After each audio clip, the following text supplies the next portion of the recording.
con amor al Señor y, y nos da la alegría de poder alabar juntos a nuestro Dios, porque Él es grande, porque Él es poderoso, porque Él eh,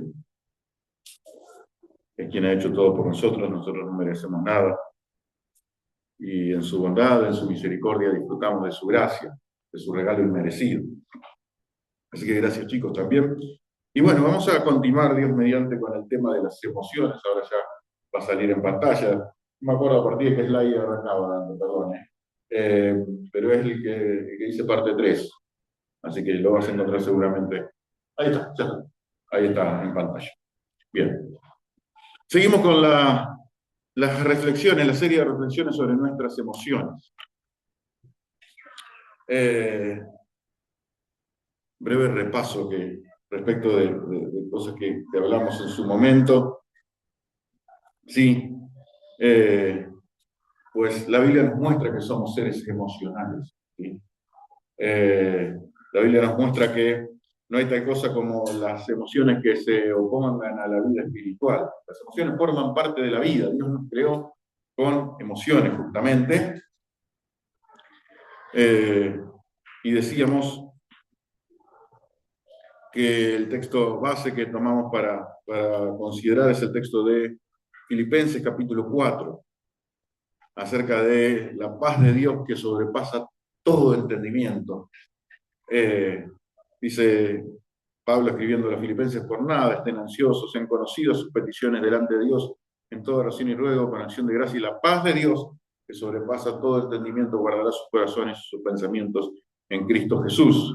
Por lo demás, hermanos, todo lo que es verdadero, todo lo honesto, todo lo justo, todo lo puro, todo lo amable, todo lo que es de buen nombre, si hay virtud alguna, si hay algo digno de alabanza, en esto es la clave para renovar la mente. Decíamos que Dios nos hizo seres emocionales, que no hay ningún problema con las emociones, al contrario, las emociones forman parte de nuestra vida, Dios nos hizo así. El problema es cuando las emociones se descontrolan, o las emociones nos controlan a nosotros.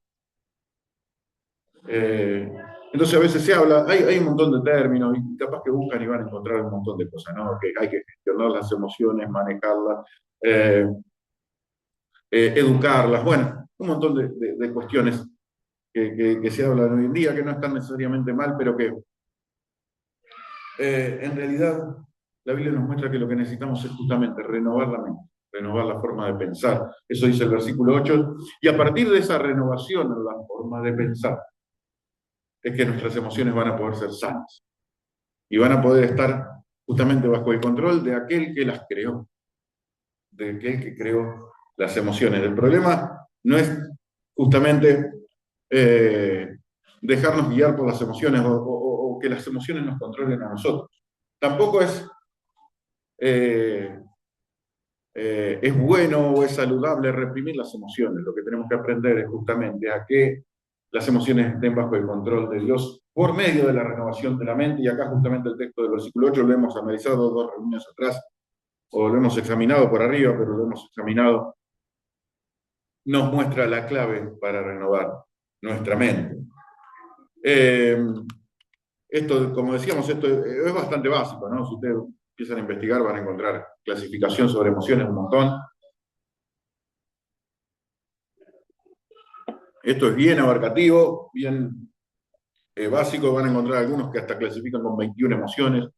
Eh, Así que esto no es algo justamente científico ni nada que se le parezca, es bien abarcativo y justamente a la luz de la palabra de Dios, que es lo que Dios nos enseña al respecto. Pero a las emociones llamábamos que eran movimientos psíquicos internos que se identifican a través de sentimientos, de cosas que nos pasan, ¿sí? Cosas que nos pasan, a veces decimos, en el corazón.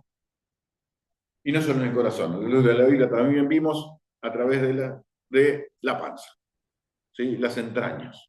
¿Sí? Eso ya lo examinamos bastante en detalle. Hoy muchísimos, como decía el Chavo años después, la neurociencia está chequeando o confirmando algo que la Biblia decía hace miles de años, que justamente el intestino es nuestro segundo cerebro, y por eso la Biblia habla de las entrañas muchas veces, habla de amor entrañable y un montón de otras cosas que ya las estuvimos considerando en su momento. Eh, por eso decimos es bien abarcativo esto, hablamos de emociones positivas, la alegría, emociones negativas, el enojo, el miedo y la tristeza. Negativas porque nos hacen sentir mal, pero no son necesariamente malas, ¿sí? Entendamos esto, que todas cumplen una función que sirve básicamente para la preservación de la vida. Sí, el enojo es bueno enojarse con situaciones que representan una injusticia, ya lo hemos examinado. El miedo no es onzo, es lo que vimos en la reunión pasada. Y la tristeza forma parte de la vida también, porque no solamente vivimos situaciones alegres, vivimos situaciones tristes. El problema ocurre cuando, como decíamos también la otra vez, las emociones se salen de control y nos empiezan a gobernar. Entonces, la alegría puede dar lugar al descontrol, de esto vamos ahora a hablar un ratito. El enojo puede dar lugar a la furia. El miedo puede dar lugar al pánico. Y la tristeza puede dar lugar a la depresión. Y todas las deformaciones de cada una de estas emociones pueden resultar extremadísimamente peligrosas. Bueno, del miedo ya estuvimos hablando, así que hoy nos va a tocar hablar de la alegría. Tenía pensado hablar del enojo, esto se lo conté la otra vez, ¿no? Iba a hablar del enojo, pero se habló en una reunión de hombres, entonces para que los hombres que hablaron de ese tema no se enojen conmigo, lo vamos a dejar para más adelante. Entonces, hablamos de la alegría. ¿Y de qué hablamos cuando hablamos de alegría? Por lo menos en términos de emoción, ¿no? La alegría surge cuando el cerebro interpreta una situación beneficiosa, segura o gratificante. Activa circuitos de recompensa y libera en el cerebro algunas sustancias químicas que se llaman neurotransmisores y que nos hacen bien, básicamente. Dopamina, serotonina, endorfinas. Son cosas que nos hacen sentir. ¿Sí? Son sustancias químicas que están ahí dando vueltas por la cabeza, básicamente. La serotonina es la hormona del placer y la felicidad. La dopamina es la hormona de la motivación y la recompensa. Las endorfinas tienen cierto efecto analgésico, además. Bueno, no sé si nos interesa tanto entrar en esos detalles. Después, como decimos siempre, cada uno puede hacer su propia investigación y lo ve en detalle. Pero básicamente la alegría aparece cuando algo bueno sucede, de verdad, pasa algo lindo. Nos dan una buena noticia, por ejemplo, y nos alegramos. Sucede cuando hay anticipación positiva, nos imaginamos que algo bueno va a suceder. Ya nos vamos alegrando, si se quiere, a cuento. Cuando se obtiene reconocimiento social, cuando alguien nos elogia por algo, cuando alguien dice, che, qué bien que estuvo lo que hiciste, che, dale para adelante porque vas bien así, eso también nos alegra. Por logros personales, a lo mejor nadie se da cuenta, pero uno pudo hacer algo que era muy difícil o que le ha costado mucho y eso también genera alegría. Por experiencias sensoriales placenteras, ¿quién no se pone bien cuando disfruta de una buena comida?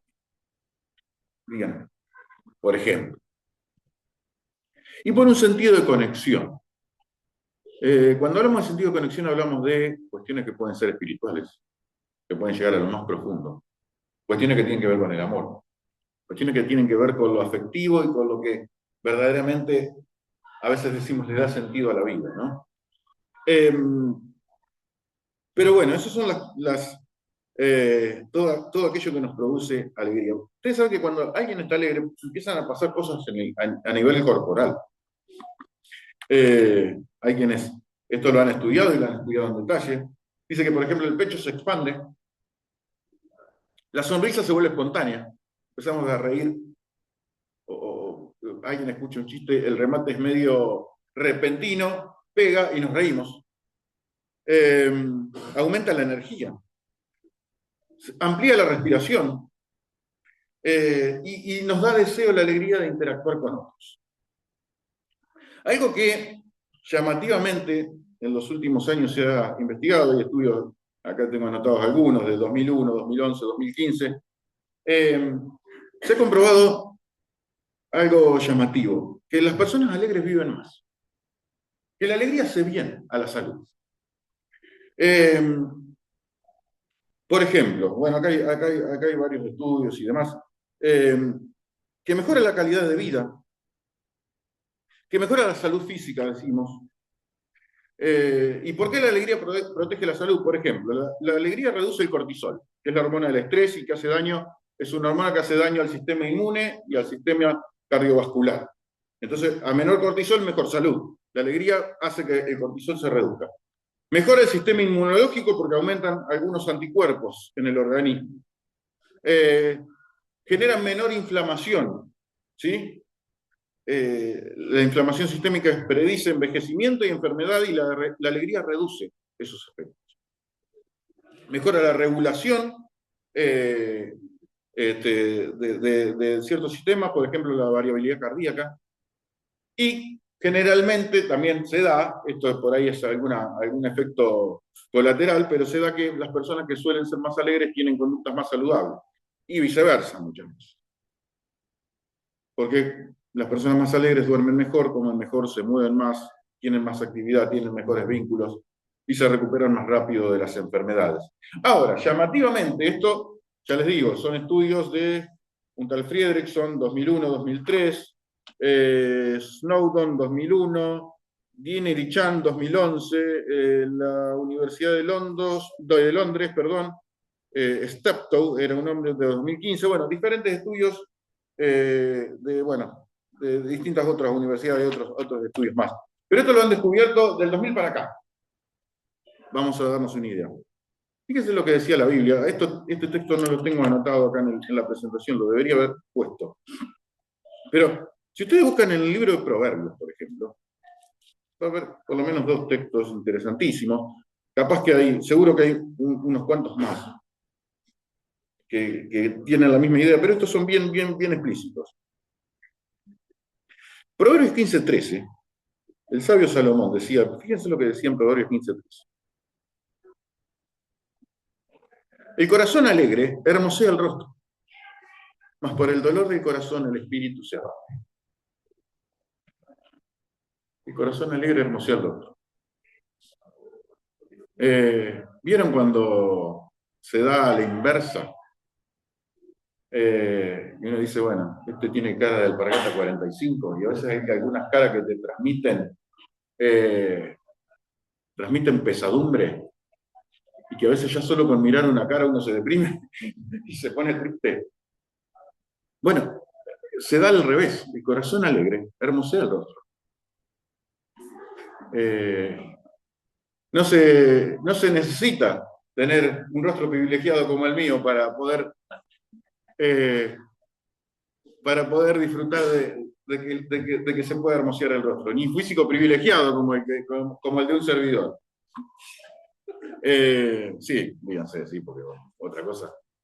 Para otra cosa no me da. Pero fíjense, Proverbios 17, hay no más, un par de hojas, adelante, 17:22. Fíjate lo que dice. El corazón alegre constituye buen remedio, mas el espíritu triste seca los huesos. Sí, señores. Y después puede haber muchos textos más. Fíjense cómo, en todos los casos, lo vamos a ver en el resto de los casos también, cuando veíamos el miedo lo habíamos visto también. Cuando vimos el tema de los intestinos y todo eso que estuvimos charlando 2 reuniones atrás también. Fíjense cuánta agua ha tenido que pasar abajo del puente, cuántas investigaciones han tenido que hacer para darse cuenta de lo que Dios decía. Y para que entendamos que la palabra de Dios tiene vigencia eterna, que no son simplemente historias que ocurrieron hace miles de años o cosas lindas que escribió alguien, tiene vigencia eterna, tiene vigencia hoy en día. Y cuanto más se investiga, más clara resulta esta conclusión.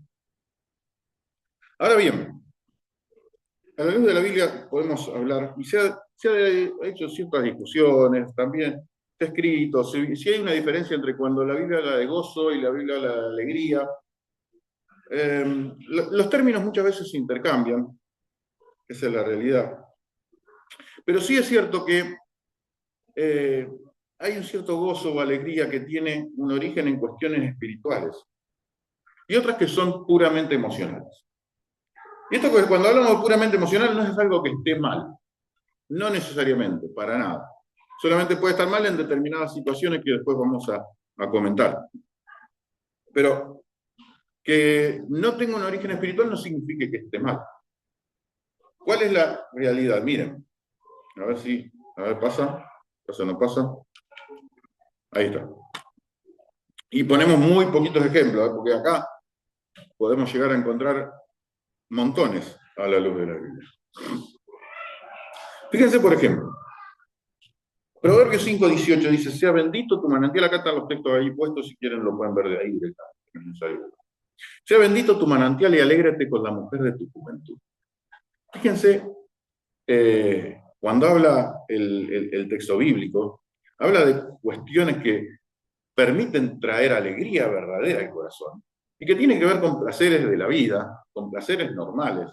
Y uno se puede emocionar, puede disfrutar de la alegría plena que significa disfrutar del amor de su vida, disfrutar de estar juntos, disfrutar de, incluso dentro de los parámetros que Dios ordenó, del placer sexual, disfrutar del amor.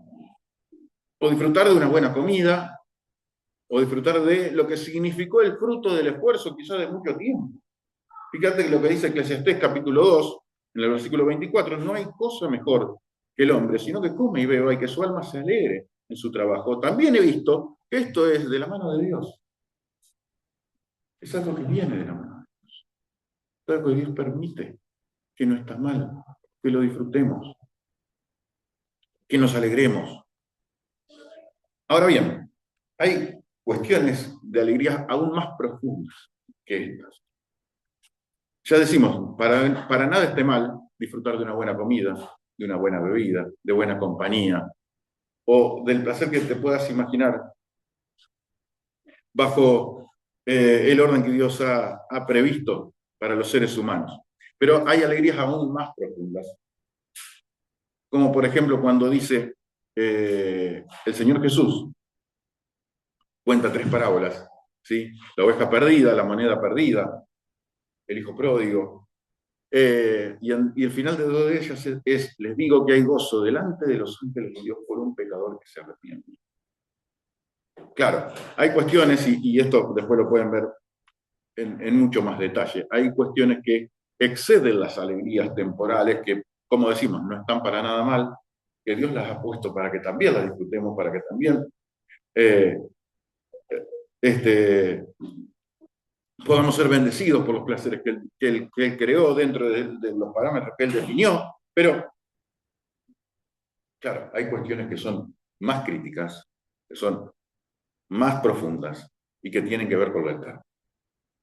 Un pecador que se arrepiente y que pasa de muerte a vida implica una persona que su destino eterno pasó de irse de cabeza al mismísimo infierno, cosa que es real, que no es un invento de la señora para asustar a los nenes para que tomen la sopa, no. Jesús habló de eso, entre otras cosas. Pasó de irse de cabeza al mismo infierno a disfrutar de un destino eterno de gloria junto con eso. Y dice, claro, hay más gozo en el cielo por un pecador que se arrepiente que por 99 que no necesitan arrepentimiento, que ya tienen el destino eterno asegurado. Claro, este es el punto. La alegría más profunda que puede tener una persona es haberse perdonado por Dios. La tristeza más profunda que alguien puede tener, y que es una tristeza que es hasta positiva, podemos decir, después lo vamos a ver cuando hablemos de la tristeza más profunda, la más angustiante, es saber que alguien ha ofendido a Dios y que el ser que creó todas las cosas y que lo creó, nosotros con nuestra propia conducta, con nuestros propios pecados y aún desde nuestra misma cuna hemos ofendido a esa persona que hizo todo por nosotros y que además de hacer todo por nosotros, dio todo por nosotros cuando murió la cruz de Calvario.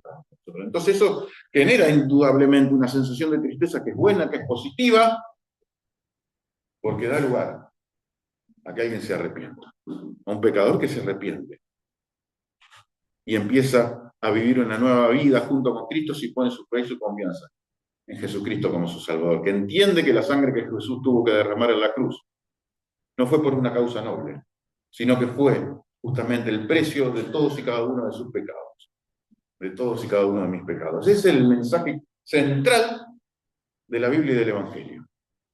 Cristo Jesús vino al mundo para salvar a los pecadores, de los cuales yo era el primero, dice el apóstol Pablo. Ese es el mensaje central. Vino Cristo a salvar a los pecadores.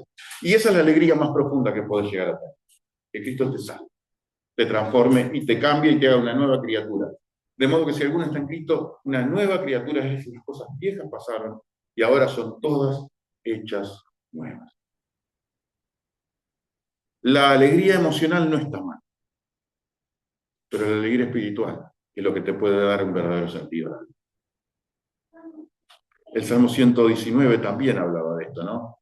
El salmista decía, por heredad he tomado tus testimonios para siempre porque son el gozo de mi corazón. La palabra de Dios trae alegría también al corazón y por eso decimos que la alegría puede ser solamente emocional, que como decimos, no está mal para nada, pero puede ser aún más profunda y puede ser espiritual. C.S. Lewis escribió un libro que se llama justamente Sorprendido por la alegría. Él que había sido un ateo acérrimo, un escritor inglés que escribió, ya es amigo de la casa casi, ¿no? Porque lo citamos seguido. Escribió las crónicas de Narnia, libros infantiles y otros. Escribió un libro que se llama Sorprendido por la alegría, que da su testimonio. Y justamente se da cuenta de que el hecho de que Cristo haya entrado en su vida es algo que verdaderamente lo transformó y le trajo la alegría más profunda que una persona puede tener. La alegría de saberse perdonado por Dios y que el destino eterno está asegurado. Bien.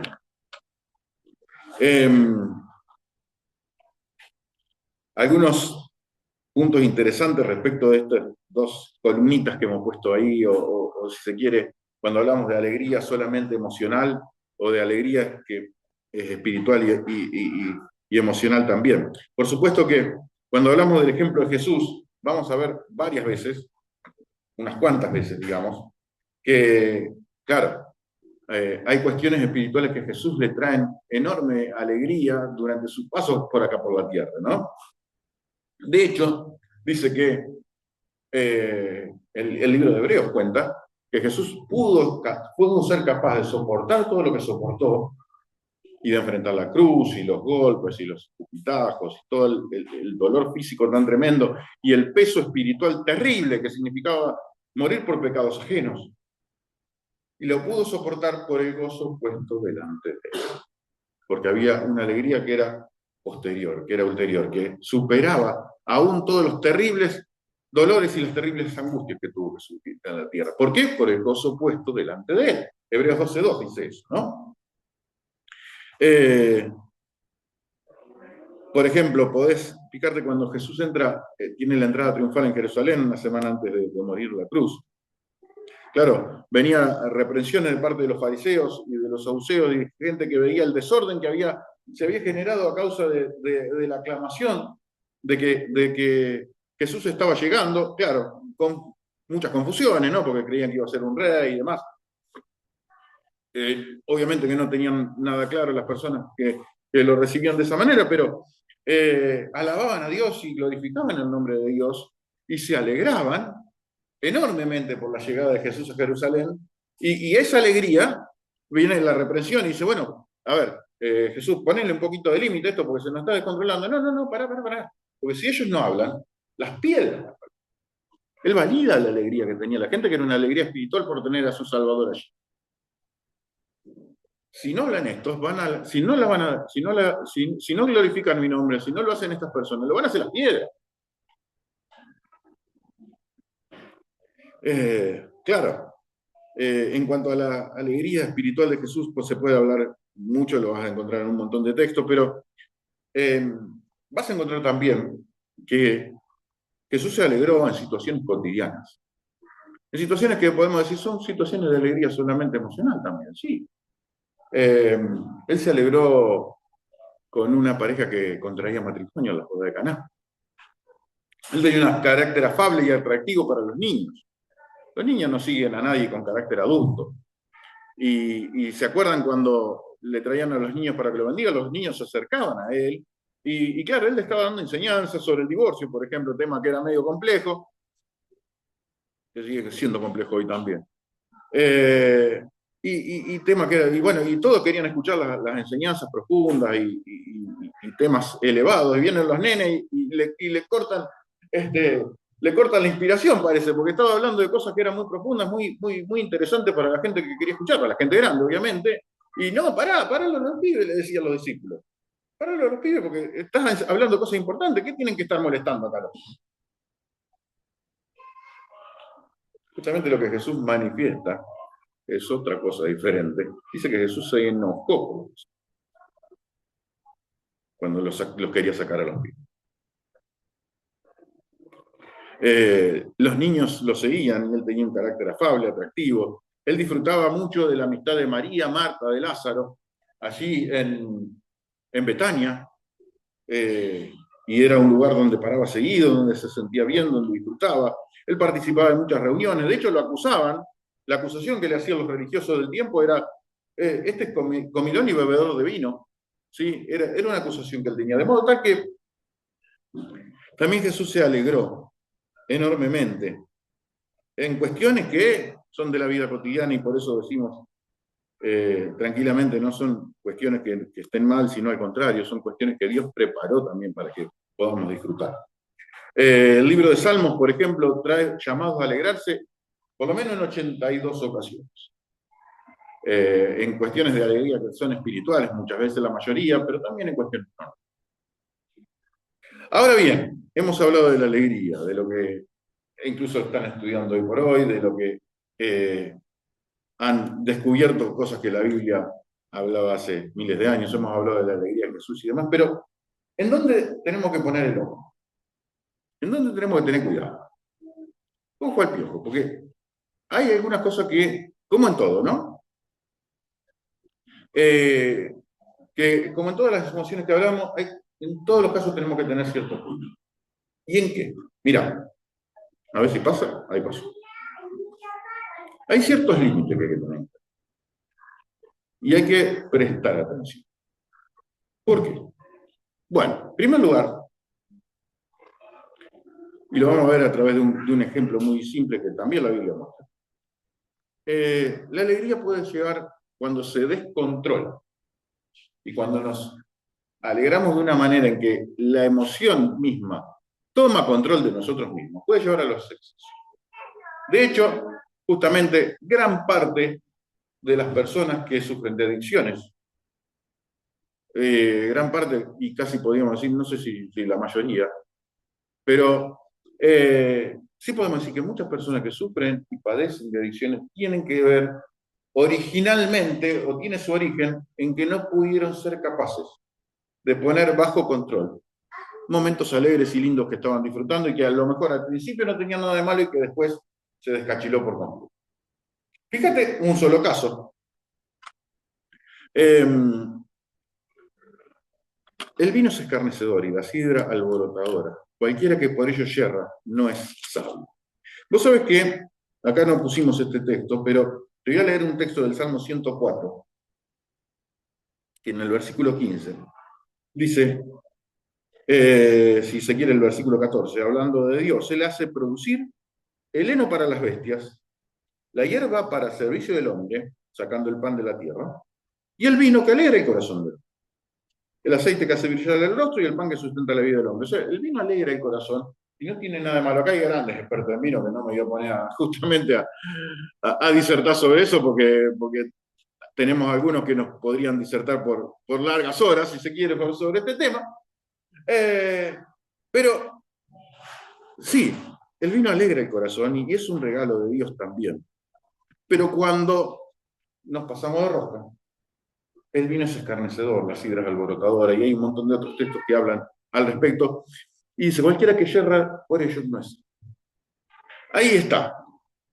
Este es un ejemplo clarito. Me pareció que era lo más pertinente ver alguna cuestión concreta, pero esto puede extenderse a cualquiera de los placeres lícitos y agradables que Dios ha preparado para que disfrutemos como seres humanos. Cuando eso se va de control, sale de los carriles que Dios preparó. Y bueno, se puede terminar, y de hecho muchas veces muchas personas terminan en excesos que terminan arruinando su salud, arruinando su familia, arruinando un montón de cosas que originalmente Dios las pensó de una manera distinta. La alegría también puede funcionar como una tapadera, pusimos acá, no sé bien qué término poner, pero mira este texto. Y es algo que muchas veces sucede. Y que eh, cuando sucede, justamente nos perdemos la oportunidad que Dios nos da de recibir bienes espirituales que son justamente que tienen un impacto eterno. En el libro de Eclesiastés, en el capítulo 7, fíjate que este texto para mí es una genialidad que Dios por medio del Espíritu Santo le dio a Salomón, que fue el autor de este libro. Dice, mejor es ir a la casa del luto que a la casa del banquete. Lo cual nos parece una absoluta estupidez si lo pensamos con términos puramente humanos. ¿Cómo hace mejor ir a un velorio que a una fiesta? Me parece demencial. Pero sí, dice, mejor es ir a la casa del luto que a la casa del banquete. Porque aquello, o sea, la muerte, es el fin de todos los hombres. Y el que vive lo pondrá en su corazón. Y el que vive va a poder reflexionar. Este texto lo hemos analizado muchas veces, a mí me parece una genialidad y por eso varias veces lo hemos comentado. No voy a comentar tanto sobre esto, pero fíjate que cuando alguien está en un velorio, no hay nadie que no se pregunte, ¿y dónde está el ñato este que está ahí en el campo? ¿Dónde está de verdad? Porque nadie se puede creer que esté ahí. Está ahí el cuerpo, está ahí la cáscara, pero ¿qué pasa? ¿Cuál es la realidad? Bueno, por eso dice Salomón, es mejor ir a la casa del luto que a la casa del banquete, porque pensamos, porque reflexionamos, porque empezamos a mirar verdaderamente lo que tiene importancia en la vida. ¿Cuáles son las cosas eternas que Dios quiere que pensemos y que reflexionemos? Se ve que Salomón no estaba tan loco, estaba mucho más cuerdo que nosotros cuando decía eso. Y claro, ¿la alegría para qué sirve? Para no evitar pensar. Muchas veces la usamos y queremos alegrarnos para evitar pensar, para evitar reflexionar. A veces somos tan vivos que cuando vamos a un velorio y nos ponemos con tachito. Y porque no queremos pensar en lo que verdaderamente hay profundidad. Y lo que Dios quiere que pensemos de verdad. Se lo dice a alguien que también ha contado, ha escuchado chistes en velorio, se divierte a veces también, pero entendemos a dónde vamos. Muchas veces queremos usar la alegría como una tapadera, como una especie de barrer la mugre debajo del alfombra.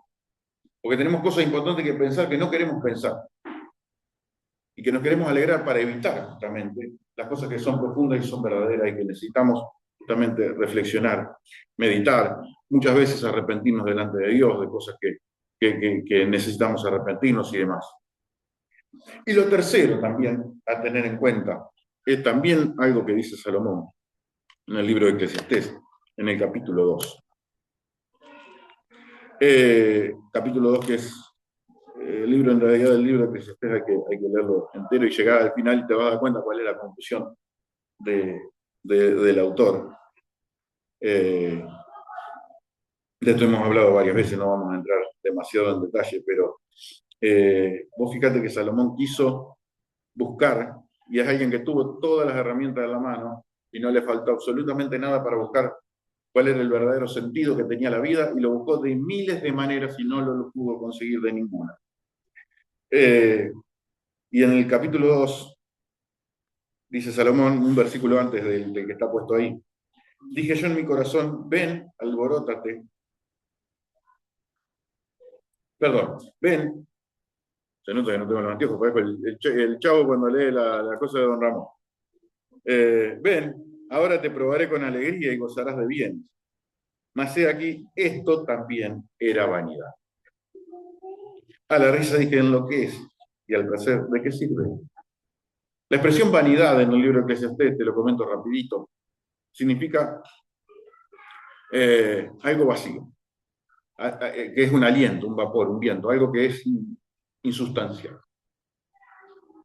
Y se va a encontrar esa expresión muchísimas veces.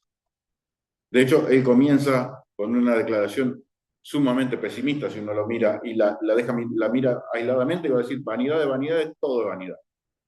Como que nada de lo que hay en la vida sirve para nada.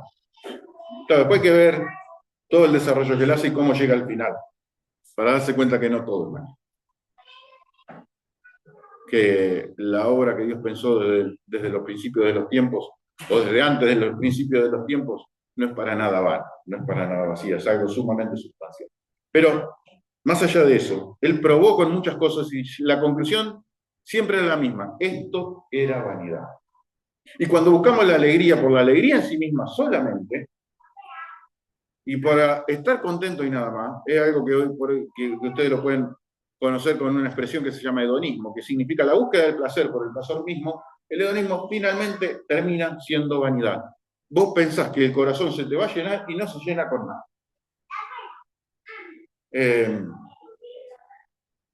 Es como dijo Blas Pascal alguna vez: el corazón tiene un vacío y ese vacío solamente tiene forma de Dios. Es el único que puede llenar ese vacío. Nada. La alegría muchas veces funciona de esa manera, como que alguien la está buscando y la está persiguiendo como un fin en sí mismo, estar alegre y estar contento. Eso es lo único que importa. En algún momento, cuando lo consiga, se va a dar cuenta que eso también era vanidad, que eso tampoco tenía sentido. Que lo que verdaderamente tenía sentido, por supuesto que está bueno disfrutar de un montón de cosas, pero que lo que verdaderamente tenía sentido era lo que tenía sentido estar. Eso era lo que tenía sentido, de verdad. En fin, podríamos seguir con el tema de la alegría, lo vamos a dejar acá, obviamente. Esto es para que tengamos un tiempo para reflexionar, para mirar, para entender lo que la Biblia nos enseña, para lo que Dios nos enseña, para conocernos a nosotros mismos, para que podamos también, a la luz de la palabra, ser un poquito cada día más parecidos a lo que Dios quiere que seamos. Por supuesto que podríamos hablar mucho más de la alegría, pero lo interesante es que cuando se llega a un punto que sería lo último, con esto me gustaría cerrar, a donde se narra acerca de los finales de los tiempos. En el libro de Apocalipsis, Juan está teniendo una visión de cómo van a ser las cosas cuando Dios decida, o cuando Dios ya ha previsto que ponga en orden todo el caos que reina en este mundo. Y una de las cosas que él ve casi ya llegando al final, capítulo 19, versículo 7, él ve que hay una multitud que está adorando a Dios, que está rodeando el trono de Dios. Y dice: gocémonos esta multitud, y canta, ¿no? Y canta perfecto, no con las imperfecciones que tenemos nosotros. Canta y dice: gocémonos y alegrémonos y démosle gloria, porque han llegado las bodas del Cordero y su esposa se ha preparado. El Cordero es ni más ni menos que Cristo Jesús. La esposa es la iglesia que él ganó con su propio sangre. Y toda esta multitud dice: gocémonos y alegremos. Ese es el final de la historia. La alegría que podemos tener acá, que puede tener un efecto solamente emocional, que puede tener aún alegrías aún más profundas de índole espiritual, son tan solo un mínimo anticipo de la alegría que vamos a disfrutar en la eternidad, junto con nuestro Señor, que dio su vida por nosotros, que murió, que resucitó y que ha preparado un destino eterno para todos.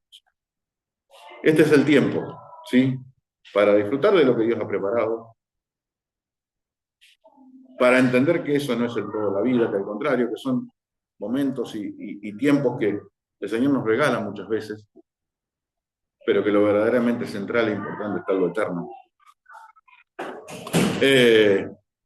Y para disfrutar de las bendiciones espirituales que Dios nos ha preparado. Ese es el deseo de Dios, ese es el deseo que tiene para con nosotros, y ojalá que todos podamos estar alegres y contentos de que tenemos a Cristo en el corazón y que un día nos vamos a encontrar en el cielo. Ese es nuestro máximo deseo. Amén. Oramos. Te agradecemos, Señor, por este tiempo, por este momento, porque hemos podido compartir apenas algo, pero nutritivo, de lo que tus palabras nos enseñan. Gracias por todo lo que podemos disfrutar, todo lo que podemos aprender, por las emociones que has preparado, Señor, para que, Señor, nosotros también disfrutemos de la vida, por aquellas que has preparado también para que, Señor, podamos tener cuidado y para que, Señor, no salgamos perjudicados en muchos casos. Gracias porque vos nos formaste desde el vientre de nuestra madre. vos nos conociste. Pero hoy nos hiciste con un propósito, con un plan definido, claro y preciso. Y porque todas las cosas provienen de vos. Y el fin de todas las cosas, Señor, sos vos también. Gracias por ello. Gracias por todo esto. Te pedimos que si hay alguien aquí que aún no te tiene, que aún no disfruta justamente de la alegría de saberse perdonado por Cristo, que el Espíritu Santo esté tocando el corazón, que esté hablando, que esté martillando, Señor, con el poder que solo Él tiene para que haya un verdadero arrepentimiento y convicción de pecado y una verdadera fe y confianza en tu persona, en tu poder. Señor, lo ponemos todo en tus manos, te agradecemos, te pedimos que bendiga, Señor, nuestros hogares, nuestras familias, a cada uno de los hermanos, en nuestro día a día, en esta semana que tenemos que empezar. Te damos las gracias una vez más, en el nombre de Cristo Jesús. Amén.